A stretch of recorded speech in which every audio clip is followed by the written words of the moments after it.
ஓய்வு நாளினுடைய உண்மையான நோக்கம் எது? அதைத்தான் இன்றைய நற்செய்தியில் விளக்குகிறார். மனித நலனுக்காகத்தான் சட்டம். அன்புக்குரியவர்களே, இன்றைய நற்செய்தியில் ஓய்வு நாளில் வயல் வழியாக இயேசுவின் சீடர்கள் பயணிக்கிறார்கள். பசிக்குது. பசித்த உடனே கதிர்களை கொய்து அவர்கள் சாப்பிடுகிறார்கள். அவ்வாறு சாப்பிடும் பொழுது இதை பார்க்கிற பரிசேயர்கள் சும்மா சாதாரணமாக சொல்கிறாங்க. அக்காலத்தில் யூத சட்ட வல்லுநர்களாக இருந்தவர்கள் எல்லாம் அதனால் கதிர் கொய்து இவர்கள் சாப்பிடுகிறார்களே, ஓய்வு நாளை மீறுகிறார்கள் என்று சொன்னார். கதிர் கொய்வது என்பது ஓய்வு நாள் சட்டத்தை மீறுவதாகும். அறுவடை வேலை செய்வதற்கு அடையாளமாக மாறும். அங்கே தான் இயேசு ஒரு 2 உதாரணங்களை கொடுக்கிறார். ஒன்று, தாவீதை ஒரு உதாரணமாக கொடுக்கிறார். சட்டத்தை விட மனிதனுடைய பசி, உயிர் ரொம்ப முக்கியம். உயிர் பசி இது ரொம்ப ரொம்ப முக்கியம் சட்டத்தை விட. அடுத்தது, மனிதனுக்கு தான் சட்டமே ஒழிய சட்டத்துக்கு மனுஷன் இல்லை அப்படின்னு சொல்லி பலியை விட இரக்கம் மேன்மையானது என்று சொல்லி அங்கு வலியுறுத்துகிறார். அன்புக்குரியவர்களே, ஒரு பெரிய ஆஸ்பத்திரி. அந்த ஆஸ்பத்திரியில் ஒரு விதிமுறை இருக்குது. என்னென்னா, 8 மணி ஆச்சுன்னா ஃப்ரண்ட்டு கேட்டை பூட்டணும். அங்கே இருக்கிற வாட்ச்மேன் அதை செய்யணும்.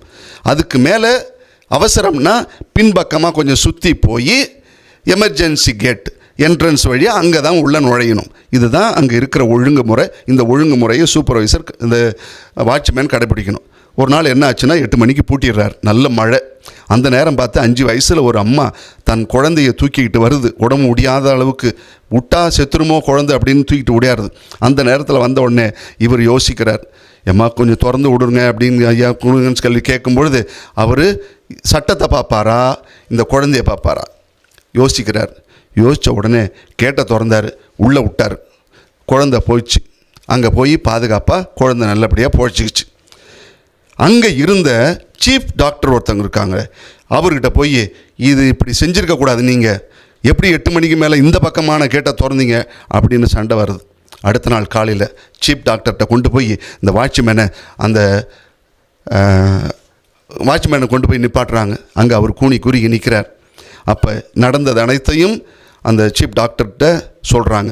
அப்போ தான் டாக்டர் சொன்னாராம், அதாவது சட்டத்தை விட மனித உயிர் ரொம்ப பெருசுப்பா. மனித சட்டத்தை நீயும் போடலாம், நானும் போடலாம், யார் வேணாலும் போடலாம்.